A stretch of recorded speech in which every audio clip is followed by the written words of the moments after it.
کا عنوان چونکہ سورہ کوثر ہے تو خادم رسول حضرت انس رضی اللہ عنہ روایت کرتے ہیں کہ ایک مرتبہ نبی علیہ السلام ہمارے ساتھ مسجد نبوی میں تشریف فرما تھے. اچانک آپ کے اوپر وہ تاری ہوئی جس میں وحی اترتی تھی. جیسے نبی علیہ السلام پہ اونگ تاری ہو جاتی تھی، وہ اونگ نہیں ہوتی تھی، وہ اللہ کی طرف سے وحی اترتی تھی. تو فرماتے ہیں کہ تھوڑی دیر کے بعد ثم رفع رأسہ متبسما، نبی علیہ السلام نے سر اٹھایا اور مسکراتے ہوئے اٹھایا. تو ہم نے پوچھا اے اللہ کے حبیب صلی اللہ علیہ وسلم آپ کے مسکرانے کا سبب کیا ہے؟ تو نبی علیہ السلام نے فرمایا انزلت علی انفاس سورہ، میرے اوپر سورہ انفاس سورہ اتری ہے، یعنی یہ سورہ کوثر کا ایک نام ہے. اس سورت کو الکوثر اس لیے کہتے ہیں کہ اس میں کوثر کا تذکرہ ہے، اور کوثر کے ہمارے مشائخ نے 18 مطلب بتائے ہیں. یہ بڑی غور طلب بات ہے. سبب نزول یہ ہے کہ جب خدیجہ الکبریٰ رضی اللہ تعالیٰ عنہ کے دو بیٹے حضرت قاسم اور حضرت عبداللہ چھوٹی عمر میں وفات پا گئے تو کفار نے کہنا شروع کر دیا کہ جی کوئی ڈر نہیں، اس بندے کی تو اولاد آگے چل نہیں رہی، تو اس لیے اب اس کا پیغام آگے نہیں چلے گا. اس بچے کو پیچھے بٹھایا، مجھے ڈسٹرب کر رہا ہے. تو ایک کافر تھا آس بن وائل، اس نے نبی علیہ السلام کے بارے میں کہا مکہ والوں کو کہ کیوں ڈرتے ہو، کیوں گھبراتے ہو، یہ تو ابتر ہے. ابتر کہتے ہیں مقتول نسل، جس کی نسل کٹ جائے. تو بیٹے تو اس کے ہیں نہیں، جب یہ فوت ہو گیا تو اس کا پیغام خود بخود ختم ہو جائے گا. اس کے جواب میں اللہ رب العزت نے اس سورت کو نازل فرمایا. اس سورت کا ترجمہ ہے انا اعطیناک الکوثر، بے شک ہم نے آپ کو کوثر عطا فرمائی. فصلی لربک وانحر، آپ اپنے رب کی رضا کے لیے نماز پڑھیے اور قربانی دیجیے. انہ هو الابتر، یقیناً آپ کا دشمن ہی بے نام و نشان ہوگا، ابتر ہوگا. اب ذرا اس کے نکات کی طرف آئیے. انا سے اللہ تعالیٰ نے اس کلام کو شروع فرمایا. انا کا مطلب ہے ہم نے. آپ نے دنیا میں دیکھا ہوگا جب کسی دوست کی طرف کوئی گفٹ پیک بھیجا جائے نا تو اوپر نام لکھتے ہیں خوبصورت کہ فلاں کی طرف سے یہ ہدیہ محبت ہے. خط ہو تو اس پہ لکھتے ہیں، پھلوں کی ٹوکری ہو تو اس کے اوپر لکھتے ہیں. تو اللہ رب العزت نے چونکہ اس میں انعامات کا تذکرہ کیا تو اس کو اپنی طرف منسوب کر رہے ہیں، میرے محبوب یہ میری طرف سے انعام ہے. انا کا لفظ بتا رہا ہے. آتینا کا مطلب ہم نے عطا کیا. یہاں پر لفظ آتینا بھی ہو سکتا تھا، لیکن ایتا جو ہے وہ عام ہے اور اعطا جو ہے وہ خاص ہے. اس کا مطلب ہے کہ جو انعام دیا گیا وہ کوئی عام انعام نہیں ہے، وہ خصوصی انعام ہے. انا اعطیناک، آگے کاف لایا گیا آپ کو، یہاں پر کم نہیں کہا کہ تمہیں، اس لیے کہ اس انعام میں کوئی دوسرا نبی السلام کے ساتھ شریک نہیں ہے. یہ کسی کے ذہن میں بھی نہ آئے کہ اس انعام میں اور بھی کوئی شریک ہے. یہ خاص انعام نبی علیہ السلام کے لیے ہے. انا اعطیناک. جب انعام کی باری ہوتی ہے نا تو دینے والے کو دیکھا جاتا ہے. دینے والا جتنا بڑا ہوتا ہے انعام اتنا ہی بڑا. جی مجھے فلاں نے انعام دیا تھا. تو جب انعام دینے والا اللہ رب العزت ہے تو پھر انعام کی عظمت بہت بڑھ گئی. اللہ فرماتے ہیں انا اعطیناک الکوثر، اے محبوب بے شک ہم نے آپ کو کوثر عطا فرمائی. یہ لفظ کوثر کا مطلب ہوتا ہے کثیر چیز عطا فرمائی، کثرت والی. مگر مفسرین نے اس کے 18 مطلب بیان کیے ہیں. یہ یاد کرنے والی بات ہے. کوثر کے کتنے مطلب بیان ہوئے ہیں؟ 18. ایک مطلب تو یہ کہ اس سے مراد نہر فی الجنہ، جنت کی ایک نہر ہے جو نبی علیہ السلام کو معراج میں دکھائی گئی تھی. فَإِذَا طِيبُهُ مِسْكُ أَزْفَرَ، اس کے پانی کی خوشبو مشک جیسی ہوگی. جیسے مہک ہوتی ہے نا، ایک انسان کوکا کولا پیتا ہے تو اس کی ایک سمیل ہوتی ہے، جوس پیتا ہے تو اس کی اپنی ایک سمیل ہوتی ہے. یہ آب کوثر ایسا ہوگا کہ اس میں سے مشک جیسی خوشبو آئے گی. ماء ابیض من اللبن، اور اس کا پانی دودھ سے زیادہ سفید ہوگا. واحلی من العسل، اور شہد سے زیادہ شیریں. سبحان اللہ، اتنا سفید، اتنا شیریں اور اتنا صاف اور اتنا خوشبودار.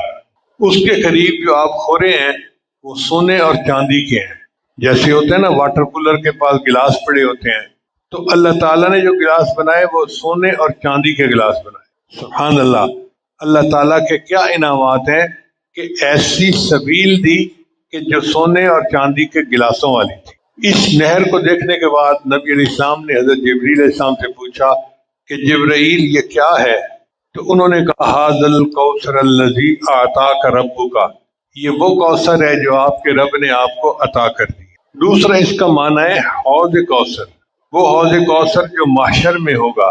نہر کوثر جنت سے نکلتی ہے مگر حوض کوثر محشر کے دن ہوگا. حدیث پاک میں آتا ہے کہ جنت سے 2 پرنالے آتے ہیں، ایک پرنالہ سونے کا، ایک پرنالہ چاندی کا. جیسے 2 پائپ لائن آ رہی ہوتی ہے نا تو پانی کولر میں جا رہا ہوتا ہے، تو جنت کے جو حوض ہوگا اس کی 2 پائپ لائن ہوں گی، ایک سونے کی ہوگی، ایک چاندی کی ہوگی. اس پر نبی السلام نے فرمایا کہ میری امت کے ساتھ قیامت کے دن ملاقات ہوگی. نبی السلام نے فرمایا ان موعدکم الحوض، میرے وعدے کی جگہ حوض ہے. وانی لانظر الیہ، اور میں اس کے اس طرح دیکھ رہا ہوں، وانا فی مقامی ھذا، کہ جیسے میں آنکھوں سے قریب کھڑا دیکھ رہا ہوں.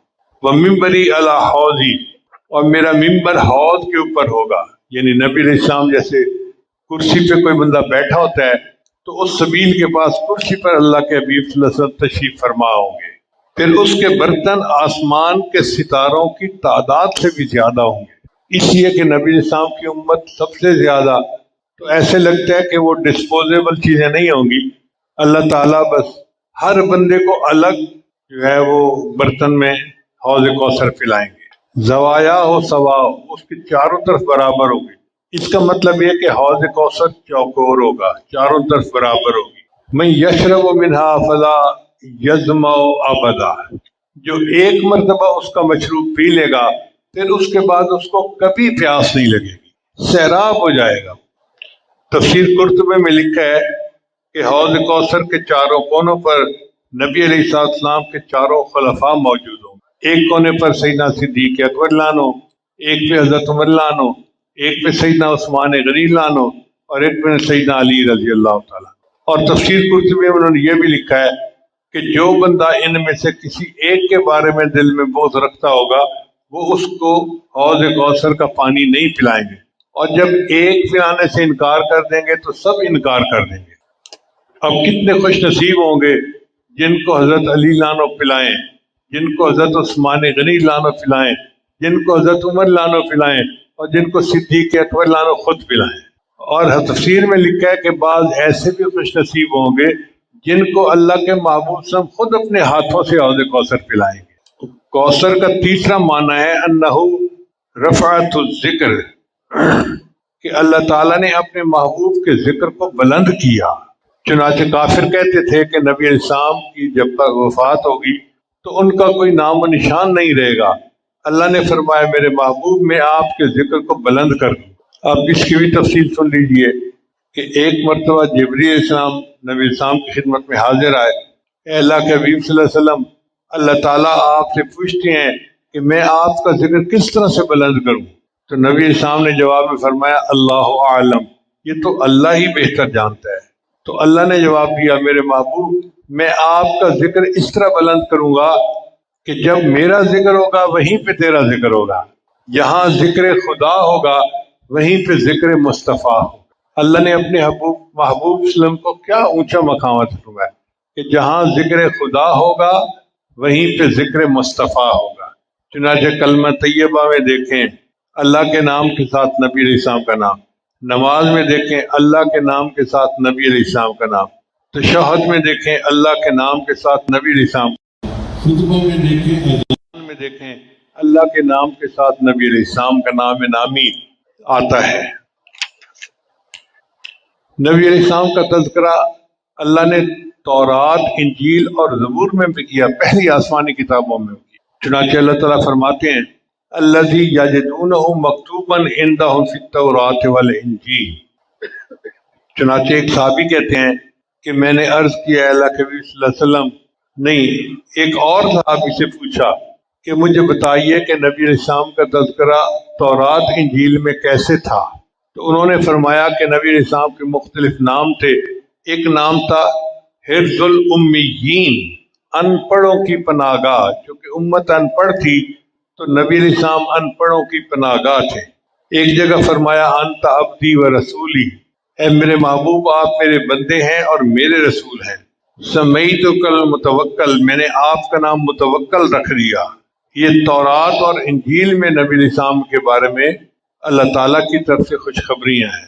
نہ وہ تو شروع ہوں گے، نہ وہ سخت دل ہوں گے، نہ بازاروں میں شور کرنے والے، نہ برائی کا جواب برائی سے دینے والے، بلکہ معاف کرنے والے اور بخش دینے والے ہوں گے. اور اللہ ان کی روح کو اس وقت تک قبض نہیں کرے گا جب تک کہ اپنے ہاتھوں سے ٹیڑھی ملت کو سیدھا نہ کر لیں اور وہ لا الہ الا اللہ نہ پکارنے لگے. یعنی جب تک سب لوگ لا الہ الا اللہ پر جمع نہیں ہو جائیں گے، اللہ ان کو اس وقت تک دنیا سے نہیں اٹھائے گا. جب تک آپ کے کلمے کی وجہ سے اللہ تعالیٰ اندھی آنکھوں کو بینا، بہرے کانوں کو اور غافل دلوں کے پردوں کو کھول نہیں دے گا. یہ بخاری شریف کی روایت ہے. چوتھا معنی اس کا ہے وہ مقام المحمود و شفاعت الکبریٰ، کہ کوثر سے مراد مقام محمود اور شفاعت کبریٰ ہے. یہ وہ مخصوص مقام ہے جو قیامت کے دن اللہ اپنے پیارے حبیب صلی اللہ علیہ وسلم کو عطا فرمائیں گے، آپ کے علاوہ کسی اور کو نہیں ملے گا. حدیث مبارکہ میں ہے کہ قیامت کے دن اولین اور آخرین سب جمع ہوں گے، اور وہ دن 50,000 سال کا ہوگا، اور سورج بہت گرم ہوگا. ہر بندہ اپنے گناہ کے مطابق پسینے میں ڈوبا ہوا ہوگا، اور پسینہ اتنا زیادہ گرم ہوگا کہ جیسے پانی میں کوئی چیز ابل رہی ہوتی ہے. اب آپ اندازہ لگائیے اتنی گرمی میں بندے کا تھوڑی دیر کھڑے ہونا مشکل ہوگا. ہر بندہ چاہے گا کہ ہمیں عرش کا سایہ مل جائے، ہمارا حساب شروع ہو، ہم اس مصیبت سے نجات پائیں. تو انبیاء کرام حضرت آدم علیہ السلام سے کہیں گے کہ آپ انبیاء کے جد امجد ہیں، آپ اللہ سے سفارش کریں. وہ کہیں گے نہیں میں نہیں کر سکتا، میں اللہ سے ڈرتا ہوں. چنانچہ حضرت نوح علیہ السلام کے پاس آئیں گے، وہ بھی کہہ دیں گے جی نہیں میں اللہ سے ڈرتا ہوں، میں اللہ کے سامنے بات نہیں کرتا، کیونکہ اللہ بڑے جلال میں ہوں گے. پھر سب حضرت ابراہیم علیہ السلام کے پاس آئیں گے، کرتے کرتے حضرت موسیٰ علیہ السلام، عیسیٰ علیہ السلام سب انکار کر دیں گے.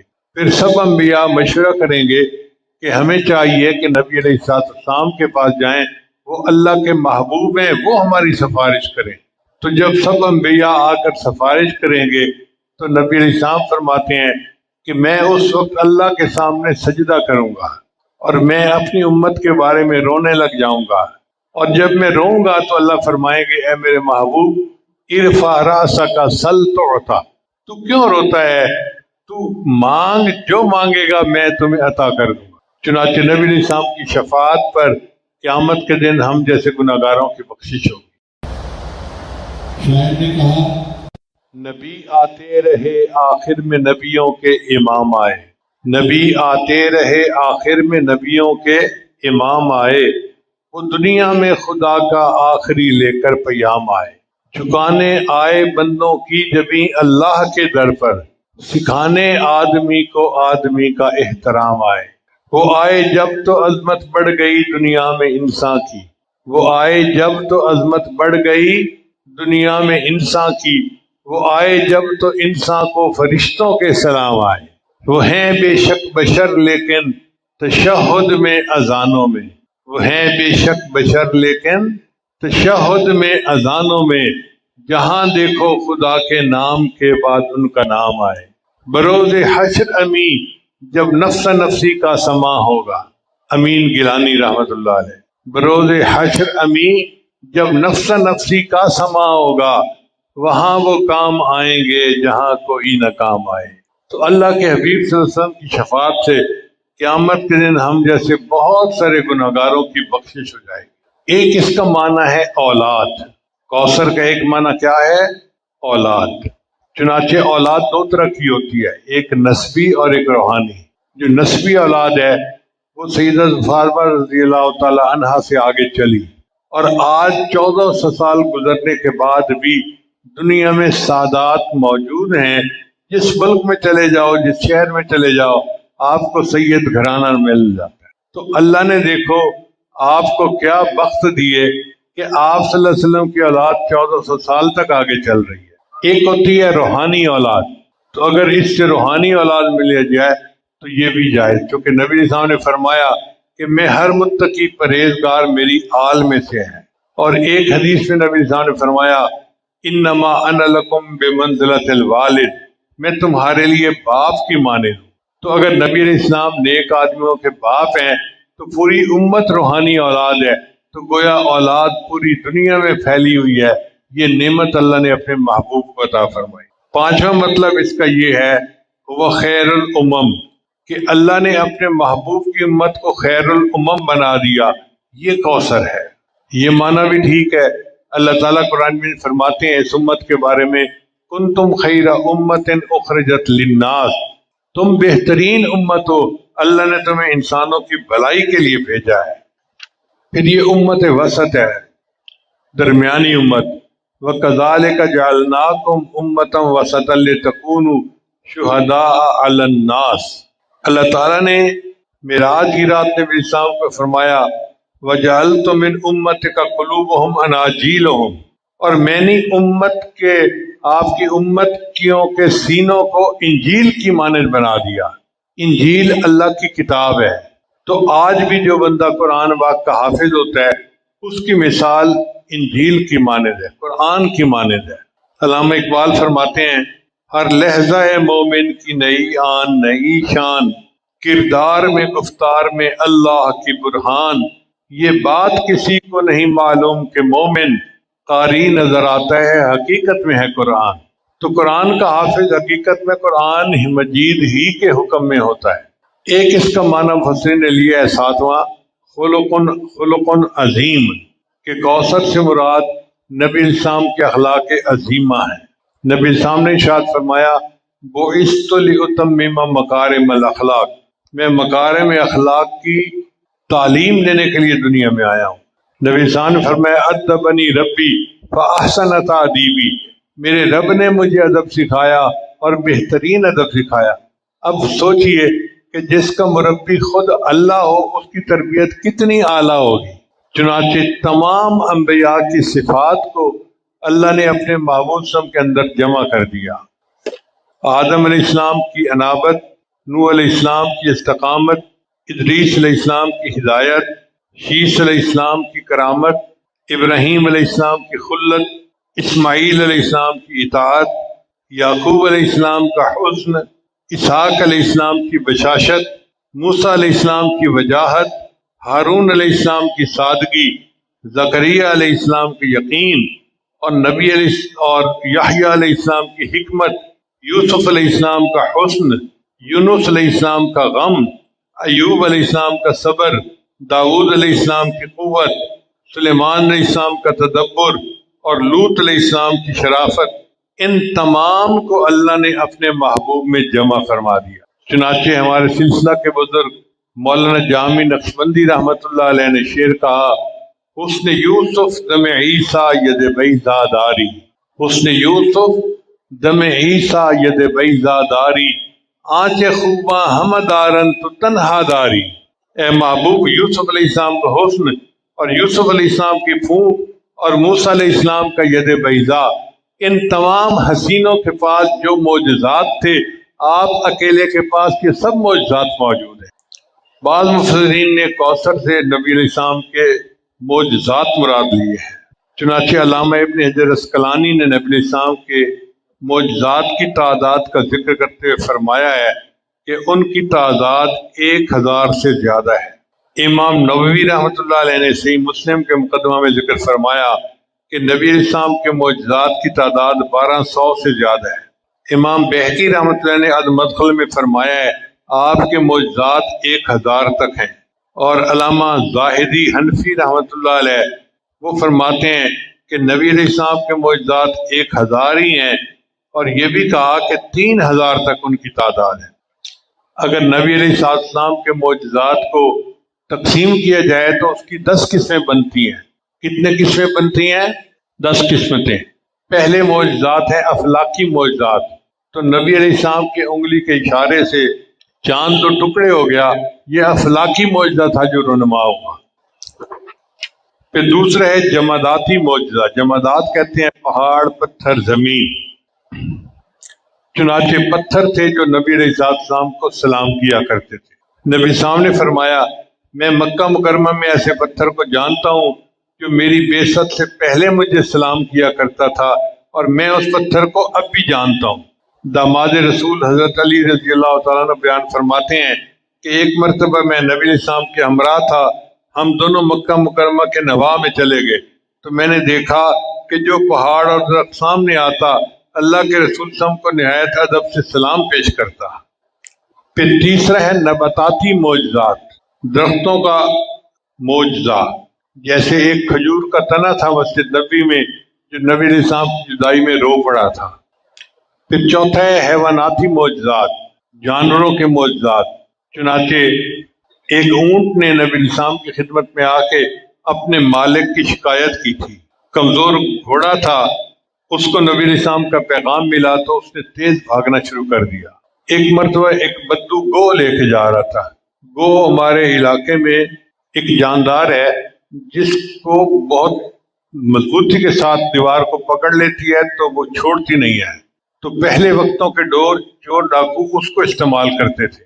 اس کو دیوار کے ساتھ چپکا دیتے تھے اور پھر اس رسے کے ساتھ ان کی دیوار پھیلانگ جایا کرتے تھے. وہ گو کھانا ہے تو حرام، لیکن عرب کے لوگ اس وقت گو کھایا کرتے تھے. تو وہ دیہاتی ایک مری ہوئی گو لے کے جا رہا تھا. راستے میں نبی علیہ السلام سے ملاقات ہو گئی تو نبی علیہ السلام نے اس سے فرمایا کہ تم کون ہو؟ اس نے اپنا نام بتایا. پھر نبی علیہ السلام نے اس کو دین کی دعوت دی کہ میں اللہ کا رسول ہوں اور تم میرے پہ ایمان لے آؤ. اس نے سوچا کہ میں کوئی ایسی بات کروں جو ناممکن ہے. اس نے کہا جی میں تو آپ کو تب رسول مانوں گا جب میری گو گواہی دے گی. اب مری گو بول بھی نہیں سکتی. اس کا خیال تھا یہ بالکل ناممکن ہے، یہ ہو ہی نہیں سکتا. چنانچہ جب اس نے یہ کہا تو نبی السلام نے گو کو مخاطب ہو کے کہا کہ اٹھ میری بات سن. تو مری ہوئی گو نے آنکھیں کھول دی. تو نبی علیہ السلام نے اس گو سے پوچھا بتا میں کون ہوں؟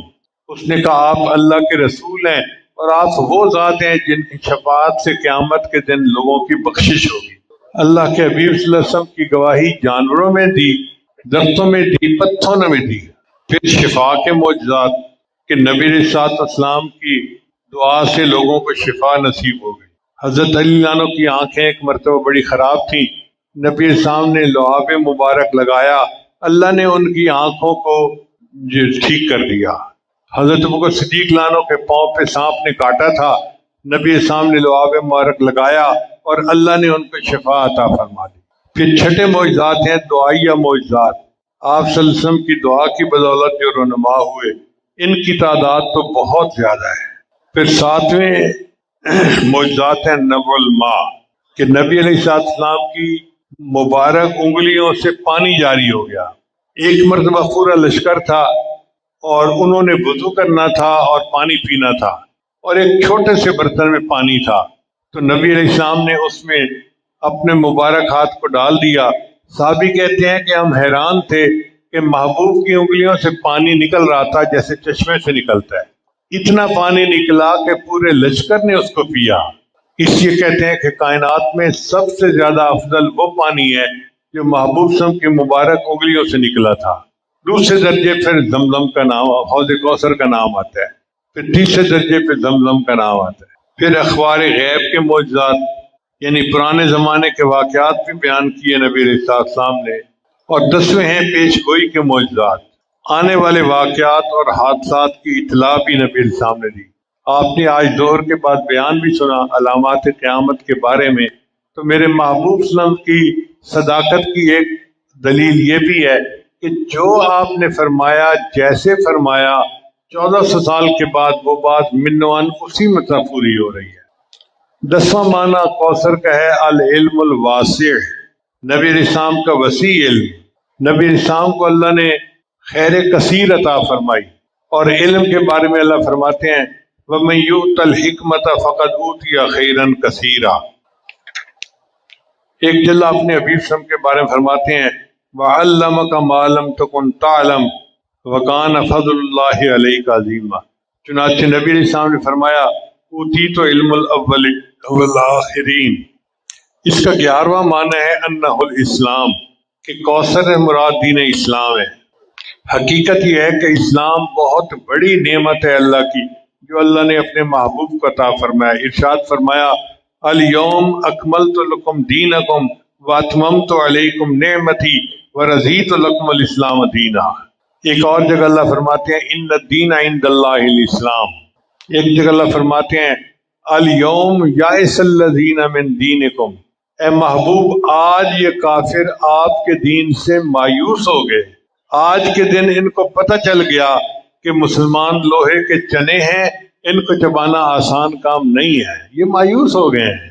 اور پھر اللہ فرماتے ہیں کہ اللہ نے اپنے محبوب کے دین کو دنیا میں پھیلانا تھا، وَلَوْ كَرِهَ الْمُشْرِكُونَ، چاہے مشرکوں کو یہ بات اچھی نہ لگے، وَلَوْ كَرِهَ الْكَافِرُونَ، چاہے کافروں کو یہ بات اچھی نہ لگے۔ ایک معنی یہ ہے انہ القرآن، کہ کوثر سے مراد نبی الاسلام کو جو قرآن عطا فرما دیا وہ ہے۔ قرآن مجید اپنے فضائل و کمالات کے لحاظ سے بے مثل اور بے نظیر ہے، اپنے فوائد و ثمرات، فیوز و برکات اور اسرار العلوم کے اعتبار سے لاسانی ہے۔ چنانچہ نبی علیہ السلام نے قرآن کے بارے میں تاریخی باتیں کہی، فرمایا فیہ نبأ ما قبلکم و خبر ما بعدکم، اس میں تم سے پہلے والوں کی بھی خبریں ہیں اور آنے والے بندوں یعنی امتوں کی بھی خبریں ہیں، وہ حکم ما بینکم، اور تمہارے درمیان کے احکام بھی اس قرآن میں موجود ہیں، وہو الفصل لیس بالحزل، اور یہ قول فیصل ہے، کوئی مذاق کی بات نہیں ہے۔ من ترکہ من جبار قسمہ اللہ، جو اس کو اپنی سرکشی کی وجہ سے قرآن کو چھوڑے گا اللہ اس کو توڑ کے رکھ دے گا۔ وَمَنِ ابْتَغَى الْهُدَى مِنْ غَيْرِهِ أَضَلَّهُ اللَّهُ، اور جو قرآن کے علاوہ کسی اور سے ہدایت طلب کرے گا اللہ اس کو گمراہ کر دے گا۔ هُوَ حَبْلُ اللَّهِ الْمَتِينُ، یہ اللہ تعالیٰ کی مضبوط رسی ہے۔ وَهُوَ الذِّكْرُ الْحَكِيمُ، اور یہ ذکر حکیم ہے۔ وَهُوَ الصِّرَاطُ الْمُسْتَقِيمُ، اور یہ سیدھا راستہ ہے۔ ہم جو سیدھا راستہ اختیار کرنے کی دعائیں کرتے ہیں نا، وہ یہ ہے کہ ہم قرآن پاک کے ساتھ نتھی ہو جائیں۔ جو قرآن پاک کے ساتھ نتھی ہو گیا تو اس نے گویا سیدھے راستے کو پا لیا۔ هُوَ الَّذِي لَا تَضِيعُ بِالْأَهْوَاءِ، اس کی وجہ سے خواہشات ادھر ادھر نہیں بھٹک پاتی۔ وَلَا تَلْتَبِسُ بِهِ الْأَلْسِنَةُ، اور نہ زبانیں اس کی وجہ سے لڑکھڑاتی ہیں۔ وَلَا يَشْبَعُ مِنْهُ الْعُلَمَاءُ، اور علماء کا اس سے جی بھرتا ہی نہیں ہے۔ قرآن مجید ایسی کتاب ہے، ایک دفعہ نہیں، دو دفعہ نہیں، ہزاروں دفعہ پڑھو، یہ نہیں ہوتا جی ہم پڑھ چکے ہیں اب اس میں کوئی انٹرسٹ نہیں رکھا۔ ہر دفعہ ایک نیا لطف ہوتا ہے، ایک نیا مزہ ہوتا ہے۔ اس کا مزہ اس طرح سمجھیے کہ جیسے سخت روزہ لگا ہوا ہو، بندہ افطار کرے اور اس وقت اس کو آئس کریم کھانے کے لیے کوئی دے تو ہر لقمہ کھانے کا الگ مزہ ہوتا ہے۔ تو جس طرح آئس کریم کی ہر لقمہ کھانے کا مزہ الگ ہے، قرآن مجید کی ہر آیت کے پڑھنے کا مزہ جدا ہے۔ اس کو پڑھتے جائیے اور اللہ کی کتاب کے پڑھنے کے مزے لیتے جائیے۔ علماء کتنا ہی پڑھیں ان کو اس سے آسودگی نہیں ہوتی، یعنی بوریت نہیں ہوتی۔ کوئی کتنا ہی قرآن پاک پڑھے، اس کو دنیا کی عام کتاب ہو نا، ایک دفعہ پڑھو تو ٹھیک، دوسرے دفعہ پڑھنے کو دل نہیں کرتا، تیسری مرتبہ تو ہاتھ لگانے کو دل نہیں کرتا، چوتھی مرتبہ کہتا ہے بندہ یار میرے سامنے نام ہی نہ لو، تو دو تین دفعہ کتاب پڑھ کے بندہ کہتا ہے نام ہی نہ لو۔ اور یہ قرآن مجید ہے کہ لوگ ساری زندگی اس کو پڑھتے رہتے ہیں۔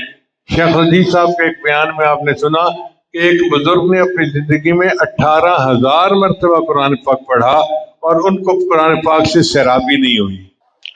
اس لیے قرآن پاک کبھی بے مزہ اور پرانا نہیں ہوتا، اس کی انوکھی باتیں ختم نہیں ہوتی، اور وہ قرآن جسے سن کر جن بھی خاموش نہ رہ سکے بلکہ پکار اٹھے کہ ہم نے ایک عجیب کلام سنا ہے جو بھلائی کا راستہ دکھاتا ہے، تو ہم اس پر ایمان لے آئے۔ جو اس کے مطابق بولے گا، اس کے مطابق عمل کرے گا، اسے اجر و ثواب دیا جائے گا، اور جس نے اس کے مطابق فیصلہ کیا اس نے انصاف کیا، اور جس نے اس کی طرف بلایا اس نے سیدھے راستے کی ہدایت دی۔ اور ایک معنی اس کا یہ ہے اولیاء کرام، اس امت کے اولیاء کرام ہیں کوثر سے مراد۔ چنانچہ کافر تو یہ سمجھتے تھے کہ نبی علیہ السلام کی وفات کے بعد آپ کا نشان مٹ جائے گا۔ اللہ رب العزت نے آپ کو ایسے جانشین عطا کیے، ایسے نائب عطا کیے، آج 1400 سال گزرنے کے بعد بھی نبی علیہ السلام کا زندہ ہے اور انہوں نے اپنے گلشن سجا رکھے۔ اس لیے جیسے نبی علیہ السلام کی ذات بہت اعلیٰ ہے، اللہ نے اس امت کے اولیاء کی شان بھی ایسے اعلیٰ بنا دی۔ نبی السلام نے فرمایا العلماء ورثۃ الانبیاء، علماء انبیاء کے وارث ہوتے ہیں۔ چنانچہ امت کے جو فقہاء تھے، محدثین تھے، واقعی ان کا درجہ اللہ نے بنی اسرائیل کے علماء جیسا لکھا ہے۔ بس فرق یہ ہے کہ ان انبیاء کے پاس نبوت کا تاج تھا، ان کے پاس وہ تاج نہیں ہوگا، ورنہ قدر و منزلت میں یہ اس کے ساتھ ہوں گے۔ حدیث مبارکہ میں آتا ہے قیامت دن انبیاء کی صفیں بنیں گی، جہاں ختم ہوں گے وہاں پہ اس امت کے علماء کو اللہ بٹھا دیں گے، یعنی جس لائن میں انبیاء بیٹھے ہوں گے اسی میں علماء ہوں گے، مگر ان کے سر پہ نبوت کا تاج نہیں ہوگا۔ 13واں مطلب اس کا یہ ہے ان الکوثر النبوہ، کہ نبوت کامل جو اللہ نے اپنے محبوب کو عطا فرمائی، کوثر سے مراد وہ ہے۔ نبی علیہ السلام صرف نبی ہی نہیں تھے، خاتم النبیین تھے، آپ نبیوں کے بھی امام تھے، نبیوں کے بھی نبی تھے۔ چنانچہ اللہ نے قرآن مجید میں اپنے نبیوں سے وعدہ لیا کہ اے میرے انبیاء، اگر تمہارے سامنے وہ رسول آئے جو تمہاری تصدیق کرے تو کیا تم اس پر ایمان لاؤ گے اور اس کی مدد کرو گے؟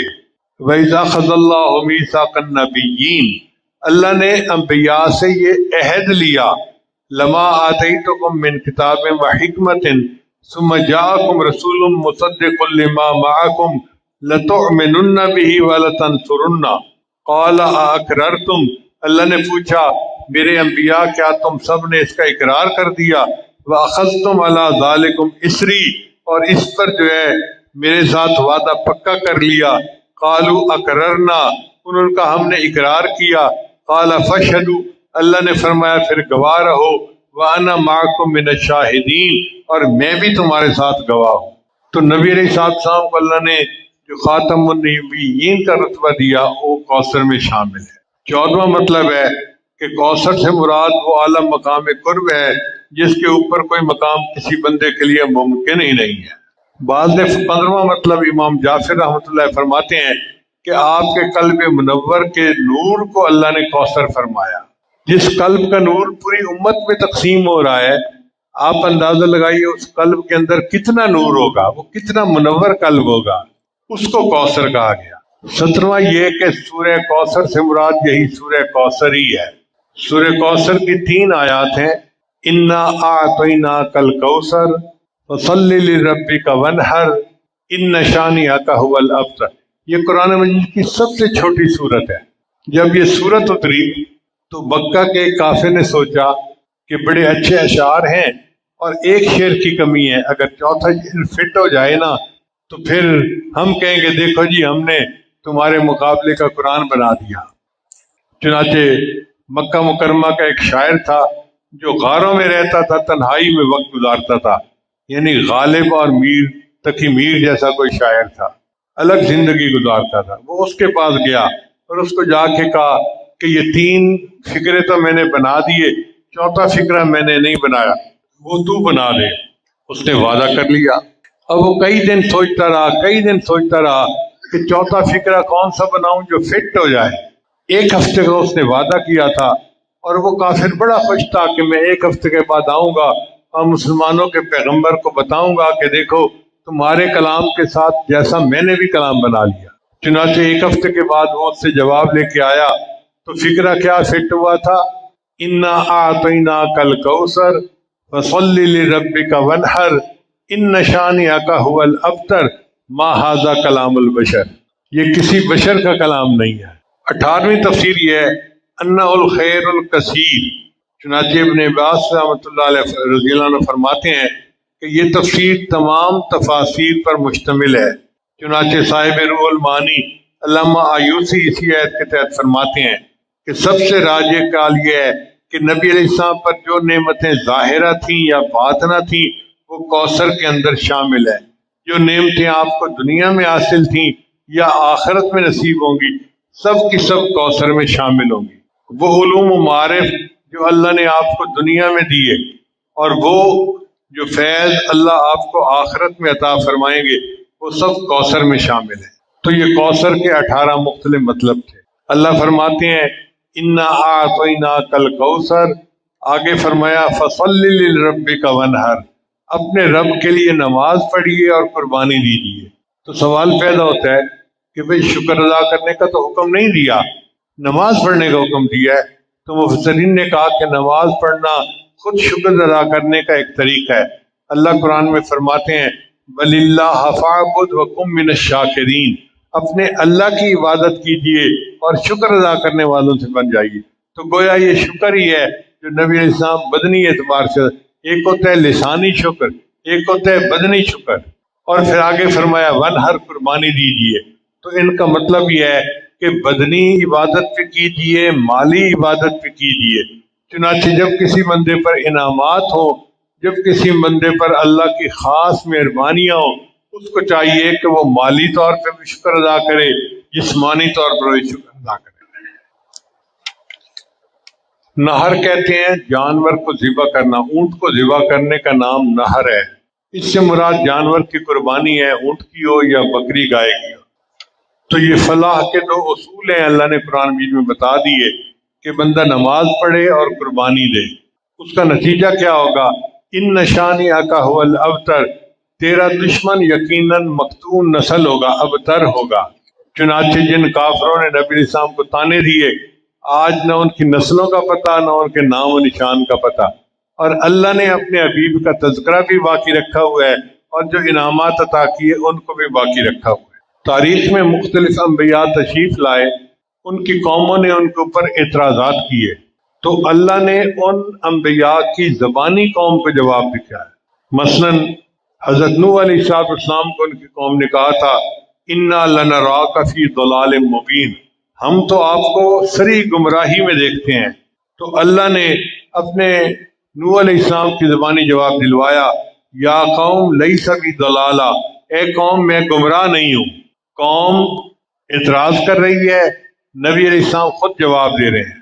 حضرت ہود علیہ السلام کو قوم نے کہا کہ ان لراک فی سفاہہ، ہم تو تمہیں کم عقل دیکھتے ہیں، پاگل دیکھتے ہیں۔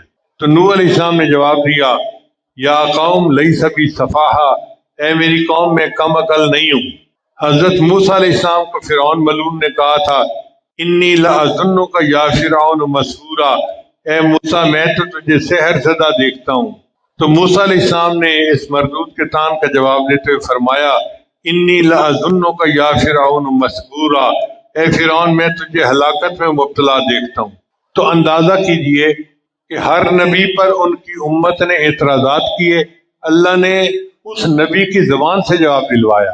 لیکن جب اس امت کی باری آئی اور امت کے کچھ کافروں نے نبی علیہ السلام پر اعتراض کیا، انہوں نے نبی علیہ السلام کو مجنون کہہ دیا، اللہ نے اپنے محبوب سے اس کا جواب نہیں دلوایا، خود جواب دیا۔ فرمایا نون والقلم وما یسطرون ما انت بنعمت ربک بمجنون، اے میرے محبوب آپ تو بالکل ہی مجنون نہیں ہے، وَإِنَّكَ لَعَلَىٰ خُلُقٍ عَظِيمٍ، آپ تو اخلاق کے بڑے اونچے مرتبے پر فائز ہیں۔ اور پھر ولید بن مغیرہ جس نے یہ لفظ کہا تھا، اللہ نے قرآن مجید میں اس کو ایک کے بدلے 10 گالیاں دی۔ فرمایا وَلَا تُطِعْ كُلَّ حَلَّافٍ مَّهِينٍ ہمازٍ مشاء بنمیم مناع للخیر معتد اثیم عتل بعد ذلک زنیم، اے میرے محبوب اس کی بات مت مانیے جو قسمیں کھانے والا، بے قدر، تانے دے، چغلی کھاتا پھرے، بھلے کام سے روکے، حد سے بڑا ہوا، بڑا گناہگار، اجڑ، اور ان سب کے پیچھے بڑا بدنام۔ ایک کے بدلے اللہ نے اس کو 10 سنائی۔ یہاں شاہ عبدالعزیز رحمۃ نے تفسیر عزیزی میں ایک نقطہ لکھا ہے، وہ فرماتے ہیں ایک کلمہ گستاخی کا اگر کسی نے نبی علیہ السلام کے بارے میں بولا، اللہ نے جواب میں اس کے 10 عیب گنوا دیے۔ اس سے پتہ چلتا ہے کہ نبی علیہ السلام کی گستاخی کی سزا 10 گناہ ہیں، تو پھر نبی علیہ السلام کی تعریف کی بدلہ بھی 10 گنا ہونا چاہیے۔ چنانچہ نبی علیہ السلام نے فرمایا من صلی علیہ واحدتن صلی اللہ علیہ عشرہ، جو مجھ پر ایک دفعہ درود بھیجے گا اللہ اس کے اوپر 10 رحمتیں نازل فرمائے گا۔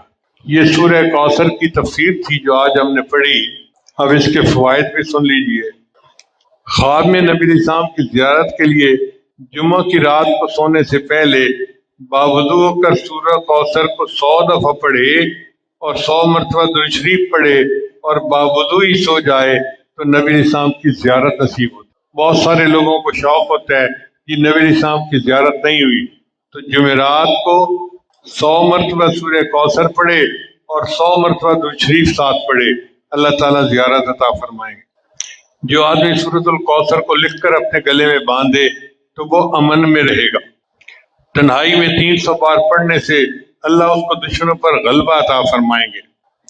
ایک اور اس کا خوبی سنیے، اگر کوئی شخص اولاد سے محروم ہے تو روزانہ 101 دفعہ سورۃ الکوثر بسم اللہ کے ساتھ پڑھے، انشاءاللہ اس کو اولاد کی نعمت عطا فرمائیں گے۔ جس شخص کی اولاد زندہ نہ رہتی ہو اگر وہ اس سورت کو 700 دفعہ صبح کی نماز کے بعد 41 روز تک پڑھے انشاءاللہ اس کی اولاد زندہ رہے گی۔ اگر کوئی خواب میں دیکھے کہ میں سورہ کوثر پڑھ رہا ہوں تو تعبیر یہ ہے کہ مال اور نعمت اللہ اس کو عطا فرمائے۔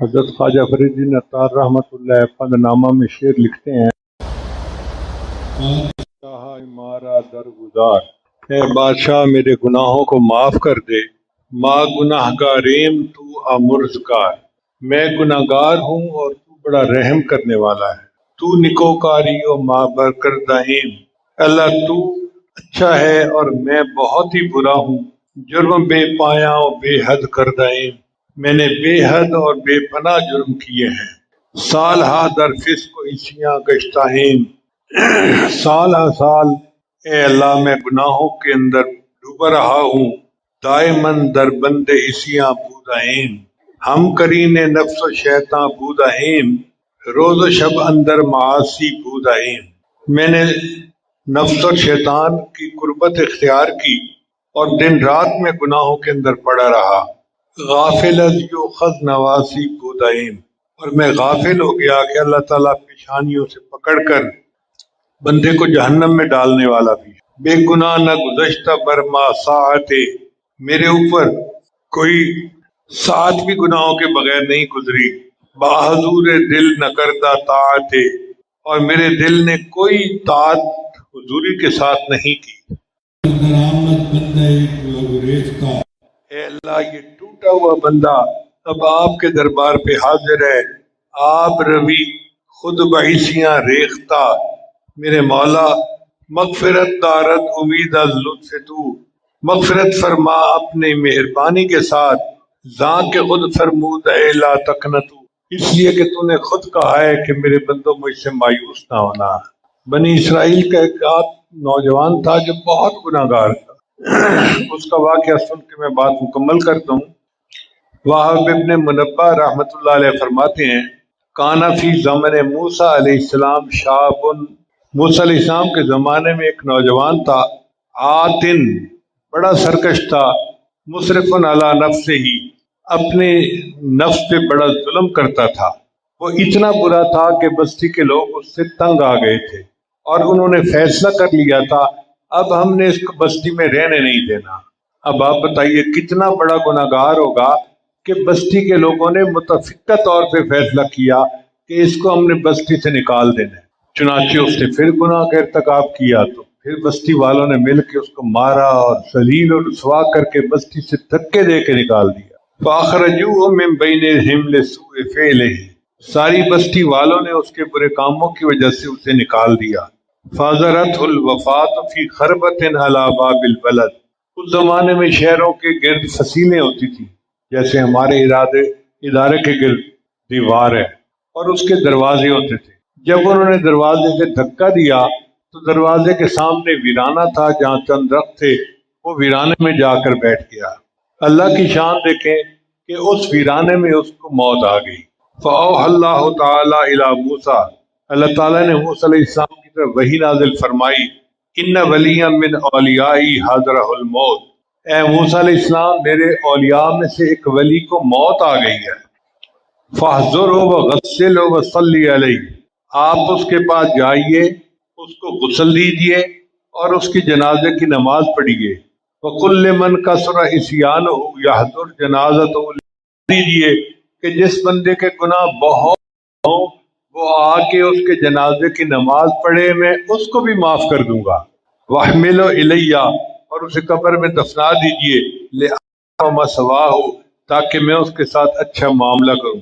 فنادى موسیٰ علیہ السلام فی بنی اسرائیل، موسیٰ علیہ السلام نے بنی اسرائیل میں اعلان کروا دیا، لوگوں اللہ کے اولیاء میں سے ایک ولی کی موت آئی ہے، جو جنازہ پڑھے گا وہ بخشا جائے گا۔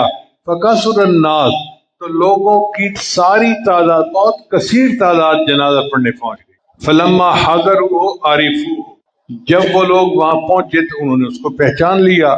فقالوا، کہنے لگے، یا نبی اللہ، اے اللہ کے نبی، ھذا هو الفاسق الذی اخرجناہ، یہ تو وہی فاسق و فاجر ہے جس کو ہم نے بستی سے نکال دیا۔ فتعجب موسیٰ من ذلک، حضرت موسیٰ علیہ السلام کو بھی اس بات سے بڑی حیرانی ہوئی، ہاں یار بات تو ٹھیک ہے، بندہ تو یہ وہی ہے۔ فاوحى اللہ الیہ، پھر اللہ نے ان کی طرف وحی نازل فرمائی، صدقوا وهم شہدائی، یہ ٹھیک کہہ رہے ہیں سارے لوگ مگر یہ میرے گواہ ہیں۔